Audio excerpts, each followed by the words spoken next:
We opened this lecture by celebrating the 350-year-old theorem known as Fermat's little theorem that connects the prime numbers with modular arithmetic in a subtle manner and whose utility permeates throughout all of number theory. It is this important number theoretic result that represents the key to unlocking public key cryptography. Here we'll introduce and describe the popular RSA encryption scheme. This clever method of creating ciphers is not only the actual encryption scheme used millions of times a day, but it holds within it some deep mathematical ideas. This modern reality of encryption brings to light a number of weighty issues, including the value of information, electronic signatures, and the possibility or impossibility of breaking such a code. As we'll see, these questions highlight the interplay between the practical world of our modern technological age and the purely abstract, timeless theorems of number theory.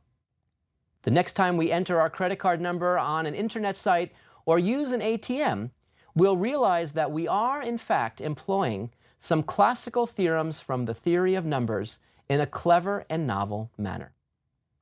Well, we opened this lecture by recalling Fermat's celebrated result known as Fermat's little theorem, which states, given any prime number p and any relatively prime number a, then when we divide a to the p minus 1 by p, the remainder equals 1.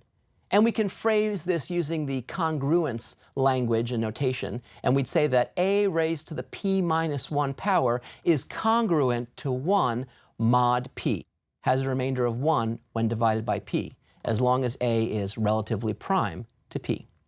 Well, to see the power of this result, suppose we're given the prime number 7,919, and suppose that we're told that it's prime, which indeed it is. Well, then for any natural number n that's smaller than 7,919, we know that when n is raised to the power 7,918, and when that number is divided by 7,919, the remainder equals 1. For example, if we divide 7,500 raised to the 7,918 power by 7,919, we know the remainder is 1.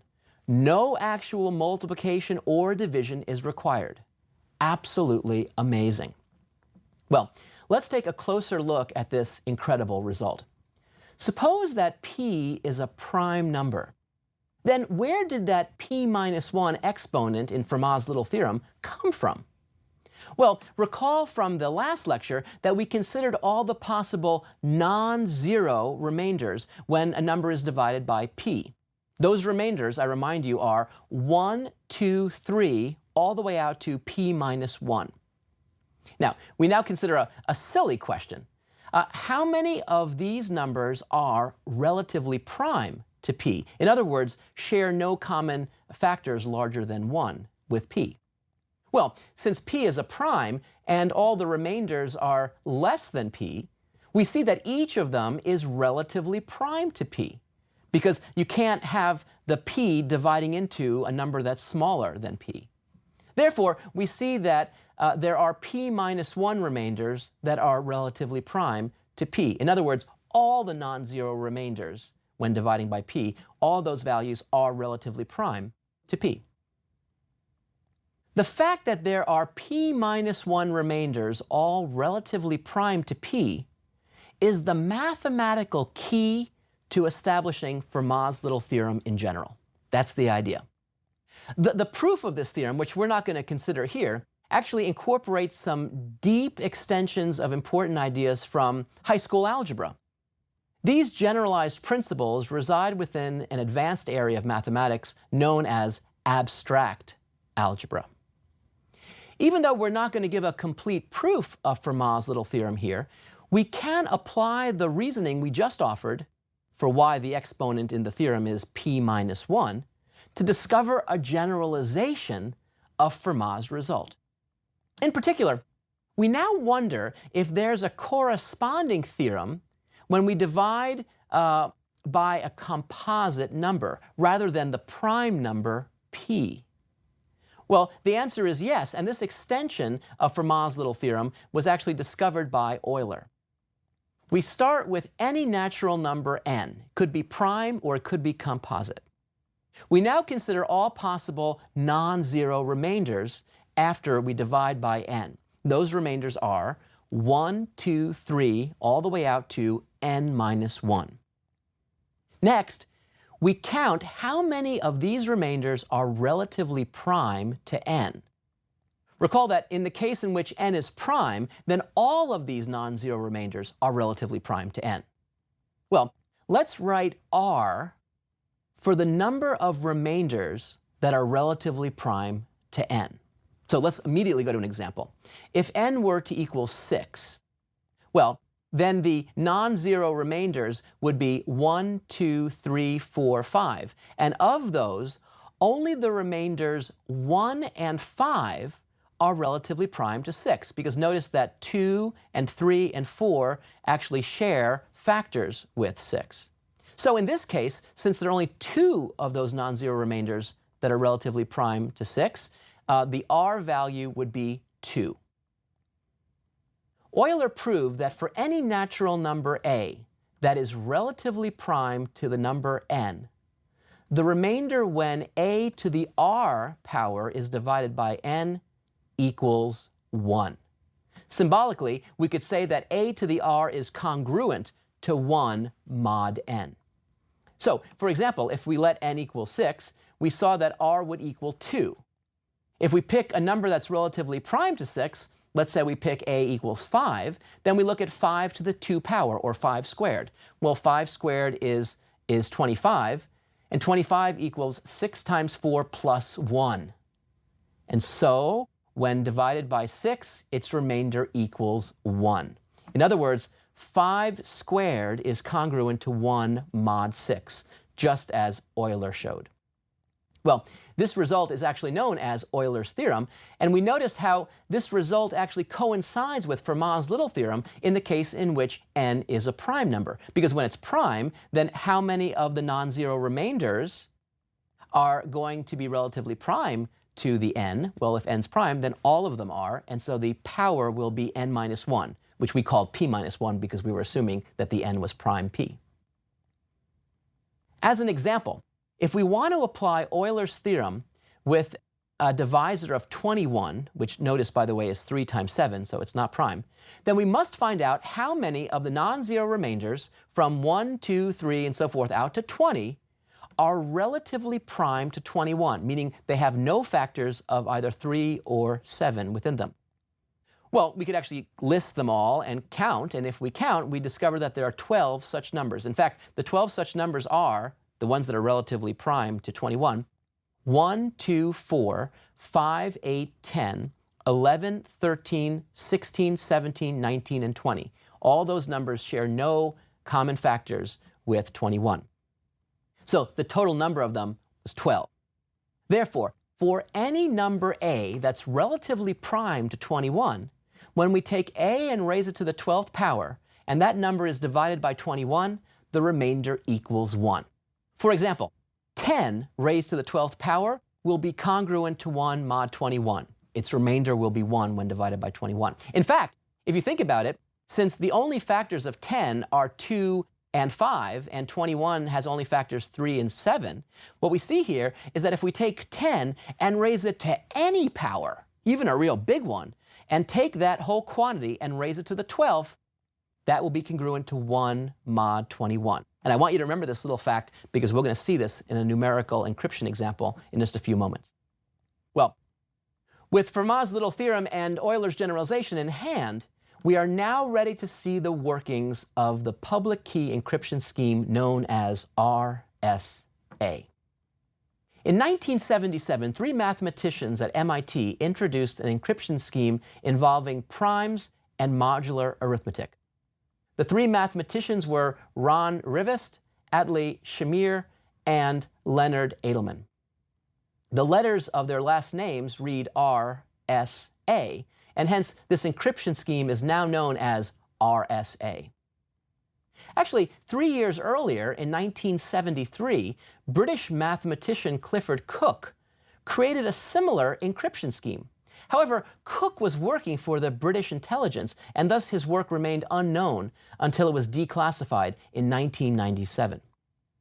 Still, Cook's work was more of a theoretical interest rather than a practical cipher, since the calculations required for encoding and decoding exceeded the capacities of computers in the first half of the 1970s. It required the advent of stronger and faster and more sophisticated computers to actually make this encryption scheme a reality.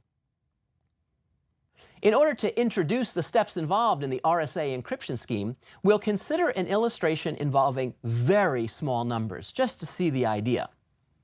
Well, we first need to set up the means by which people can encode messages to us. So we only do this just once. It's kind of the initial setup, and then we're good to go.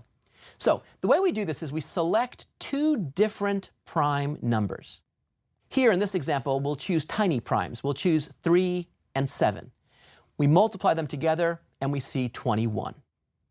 Next, we consider the product of one less than each of these two primes. In other words, we take 3 minus 1, and we multiply it by 7 minus 1, or that is 2 times 6, which equals 12. And so that's the next number we compute. Well, we now select any natural number that's relatively prime to 12. So we need a number that shares no common factors with 12. And in this example, I'm just going to choose 29. Well, from our discussion on the Euclidean algorithm in Lecture 10, I want us to recall that because 29 and 12 are relatively prime, then we can find natural numbers x and y that satisfy that funny equation we saw, namely 29 times x minus 12 times y will equal 1. And we can always find natural number solutions to this because the 29 and the 12 are relatively prime. Now we're going to use that fact right now. Now in this example, we can actually check that one answer is x equals 5 and y equals 12. They're solutions because if we plug in x equaling 5 and we plug in 12 for y, we see 29 times 5 minus 12 times 12, which equals 145 minus 144, which equals 1. Excellent. Well, with these answers of x and y in our heads, here's what we do. We announce the numbers 29 and 21 to the entire world. They are the numbers used for encrypting secret messages to us. The number we keep secret is the number 5, the number we multiplied by 29 to make that equation yield 1. We don't reveal this number 5 to anyone, not even our friends or allies. So suppose that, you're the dearest person in the whole world, you're with that person, your special close friend, you're in a romantic embrace, and that person whispers into your ear, "Darling, tell me your secret number." You say no, because no one knows this number at all. Now, we destroy all the other numbers that we use to generate these three, because if they got in the hands of anyone, they could actually potentially make the code easy to break. So we delete all of those, and we just keep these three numbers. One, which we keep secret, the number 5, and the other two we announce to the world. Well, we're now ready to have people send us encoded messages. So suppose that someone wishes to send us a message letting us know that she'll be arriving on the J train. Okay, so she wants to send us the message J, the letter J. So she first looks up our encryption numbers, and in this simple example, she finds 29 and 21. Those are the numbers that we announced. Now, in actuality, these numbers would be enormous, having literally hundreds of digits. And the process would actually be done by computers. Well, she then translates the message J into a natural number using the conversion scheme that we mentioned in the previous lecture. We replace every letter by a 2-digit number. A is 01, B is 02, all the way out to Z being 26. So we have in this case that J equals 10. So she's now ready to encode the message 10 to us. Here's what she does. So to encode the number 10, she computes the remainder when 10 raised to the 29th power is divided by 21. Now notice that 29 and 21 are the two numbers that we made public to be used in this manner for encryption. So she takes the message 10, she raises it to the 29th power, and then she divides it by 21 and she sees what the remainder is. Well, it's actually easy for computers to find this remainder, which in this example, by the way, works out to be 19. The number 19 is the encoded version of J. She then sends us the secret message 19, which she can do by posting it on the internet for everyone to see, or even taking out an ad in the New York Times. Everyone can see it, no problem at all. So, we receive the encoded message 19, and now we have to decode it. To do so, we use the public number 21 and the secret number 5 that no one knows. Don't tell anyone 5. We compute the remainder now when 19 raised to the 5th power is divided by 21.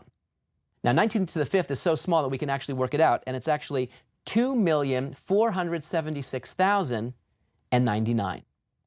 When we divide this number by 21, we find a quotient of 117,909 with a remainder of, drum roll please, 10. So the remainder equals 10, the original message, which we then convert back to the letter J. We just decoded the message. Okay, but why does this decoding process work? Was it just a coincidence, or is it in fact a fact that it will always work? Well, to see why this decoding scheme genuinely works, we'll consider the encoded and decoded numbers before we divide by 21 and find the remainders. Now, the original message was 10. Now, we're going to do a little bit of number crunching here, so I want you to stay with me. There's going to be a little bit of numbers floating around here. That's okay. The original message was 10. To encode it, our friend considered 10 to the 29th power and then found the remainder when divided by 21 to deduce the encrypted message. But I want to focus on 10 to the 29th.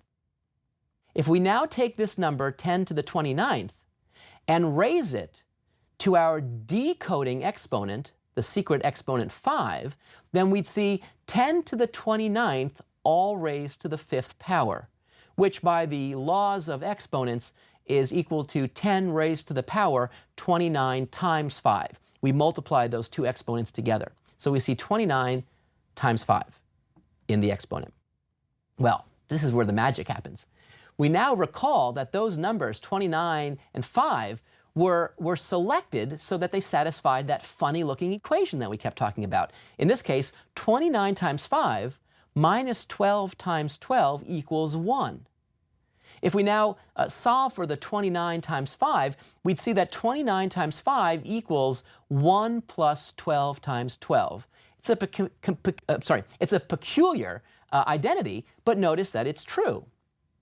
So if we apply this equality, we could write 10 raised to the 29th raised to the 5th as 10 to the power 29 times 5, which by this previous equality equals 10 raised to the power 1 plus 12 times 12, all as the exponent, which we could break apart and say is just 10 times 10 raised to the 12 times 12, because we add the exponents, there's an invisible 1 on the 10 by itself, and when we add that, we get 1 plus 12 times 12. So in other words, we see that we have 10 times 10 to the 12th, all raised to the 12th. Now, the remainder when 10 is divided by 21 is equal to 10, because it's actually smaller than 21, so it shares no factors at all. In fact, it's just division, we get 0 with a remainder of 10. So that's easy. And by Euler's theorem, as we've already seen, if you remember in that second example, the remainder when 10 to any power is raised to the 12th, when divided by 21, always equals 1. So in this case, 10 to the 12th raised to the 12th, when that's divided by 21, the remainder is 1. So the remainder when the product 10 times 10 to the 12th is divided by 21 equals the remainder of just 10, which is 10, times the remainder of that crazy power, which we know is 1. 10 times 1 equals 10, the original message. Of course, these small numbers are so tiny that it's easy to factor the 21 to be 3 times 7 and thereby actually break the code. However, in practice, instead of starting with the primes 3 and 7 and taking their product to be 21, the two primes used would be enormous, and thus their product would be larger still. In fact, a number so large that factoring it would be, for all practical purposes, impossible, even with the aid of computers. We now extend our example and describe the RSA system in general. I'm just going to follow the exact same steps that we just outlined, but now I'm going to use letters in place of the numbers so you can see how this works in practice. First, we've got to set it up. So to set up an RSA encryption scheme, which we just have to do once, we first select two large different prime numbers, and we'll call them P and Q. We define the number M to be their product, and we define the number K to be the product of one less than each. So in our simple example, P was 3, Q was 7, M equaled their product, 21, and K equaled 3 minus 1 times 7 minus 1, or 2 times 6, 12. Next, we select any large natural number that's relatively prime to K. Let's call this large natural number E. So in our example, we picked E to be 29. We now find natural numbers, x and y, that satisfy E times x minus k times y equals 1, that funny equation that we keep talking about. In our example, x equaled 5 and y was 12. We now publicly announce the encryption scheme that can be used to send us messages, the two numbers E and M. The number M, in practice, can be chosen so large that no computer today can factor it. So even though people know it's a product of two primes, no one can actually rip that number apart. Now, we keep X a secret from everybody and then destroy all the other numbers. Well, we're now ready to receive encrypted messages. Suppose that our friend wishes to send us a message. She first converts it to a number, let's call it W, that's relatively prime to M and is also less than M. She then computes the remainder when W raised to the E power is divided by M. Let's call this remainder C. The number C is the encrypted version of W, and that's what she sends us. That's the encrypted message C. So it takes W, raises to the E power, and then sees what's the remainder when we divide by M, and that generates the remainder C, which is the encrypted message. When we receive the encrypted message C, we know exactly what to do. We compute the remainder when C raised to the X is divided by M. That remainder will always equal the original message W. In other words, we have just decoded the encrypted message. So, does this decoding scheme always work? The answer is yes. It's a theorem that this scheme of decoding will always return the original message W. In fact, the proof of this theorem follows the identical steps we ourselves used to see why the decoding scheme worked in that specific small example we considered. This RSA scheme and its variations are the most popular methods of encryption used today in banking, internet commerce, and secure communication. We close this lecture by considering some subtle issues involving the use of RSA in practice. Well, since everyone knows how to encrypt messages to us, how can we be certain that a message that we receive that's asserting that it's actually being sent from Zach is really from Zach? Perhaps it's a forged message sent by Marcy. Well, one way to combat this problem is for the sender to include what's called an electronic signature. An electronic signature can be generated using the sender's secret number that no one else knows. This way, we can authenticate the authorship of any message we receive, and this also is used in practice. We now face another important question. Is this code unbreakable? The answer is no. if we factor the number m, that is, if we know that the two factors that actually comprise m, then we can actually find and compute for ourselves the secret decoding number. Well, is this factorization approach the only way to break the code? This question remains an important open question in cryptography and number theory. Namely, is breaking the RSA code equivalent to factoring the large number m? No one knows for sure. But it's interesting. In this particular example, from a practical standpoint, even if there does exist some devilishly sneaky and relatively easy way of breaking the RSA code, as long as no one's found it, the coding scheme remains safe. So even though no one knows if such a sneaky way of breaking RSA is possible, as long as we don't know it, the answer is there's no sneaky way of breaking it. Kind of a funny, peculiar look at what theorems really mean. So, how do we go about selecting the prime numbers for RSA? We have to pick two large prime numbers. Even though we've seen that there's no formula known to generate the primes, there are methods to generate very large primes. So that's what we use to generate these large prime numbers. It's interesting. Although factoring is extremely difficult, even for computers, multiplication of enormous numbers is a relatively easy task. So once we have these two enormous primes, a computer can easily multiply them to produce the m. It's hard, though, to try to factor it back and find out what those p and q's were. So in order to create an unbreakable RSA scheme, we need only pick two primes so large that no computer on Earth today can factor their product. And that way we know it's unbreakable. However, in practice, we probably won't need to use such gigantic numbers. So how large should our primes be? Well, it actually depends on the value of the information we're sending. Very important information, such as national security memoranda, would warrant extremely large primes. These are extremely sensitive pieces of information which we don't want anyone to have.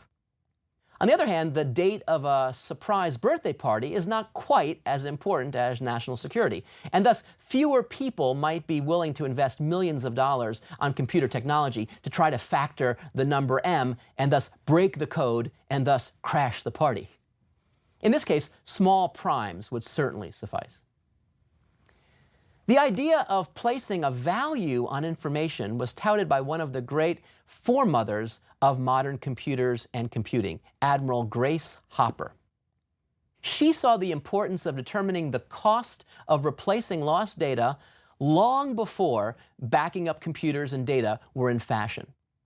Admiral Hopper made enormous contributions to computer science. She helped design some of the earliest computers and was one of the architects of the programming language called COBOL. She's even credited for finding the first computer bug. And I mean literally the first bug in a computer. Apparently, a moth somehow found its way into one of Hopper's early computing machines and died. And the moth's wing got caught between two arms of a relay switch. The moth was removed, and Admiral Hopper taped the moth right into her computer journal and wrote the entry, quote, "First actual case of bug being found," end quote. Well, I wanted to close this lecture with a final remark about bridging the abstract world of number theory with the real world of everyday living. First of all, within the context of number theory, look what we've done. We've literally pulled almost every idea we've discovered together in this course together in this one wonderful application. We use the fact that there are infinitely many primes to know that we can never run out of primes to use to make ever harder codes to break. We talked about how to factor these numbers and the importance of factorization, about divisibility, about two numbers being relatively prime gives up that wonderful equation that equals 1. And then, of course, a modular arithmetic, which let us actually compute divisibility issues and find remainders without actually doing quotients. And then, of course, finally, Fermat's little theorem and Euler's generalization. Everything came together in this wonderful application. Absolutely astounding. Now, from a number theoretic point of view, the number 400 million is insignificant, since almost all natural numbers are larger than it. And we saw actually in the very beginning of the course that we're not impressed by these tiny little numbers in number theory. However, there is a way of transforming this relatively tiny number into an enormous one, even within the eyes of the number theorist. Just insert a dollar sign in front. $400 million. Now you've even got the number theorist's attention. Well, $400 million was the price paid by Security Dynamics in 1996 to purchase RSA Data Security, the original company formed to promote and sell the RSA systems. Our moral? It pays to create interesting theorems in number theory.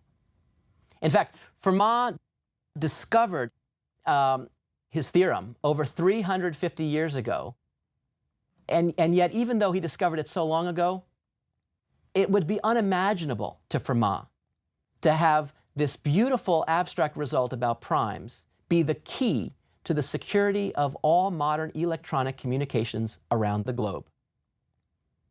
Seemingly abstract ideas that appear on the fringe today might in fact be the central element of our universe tomorrow.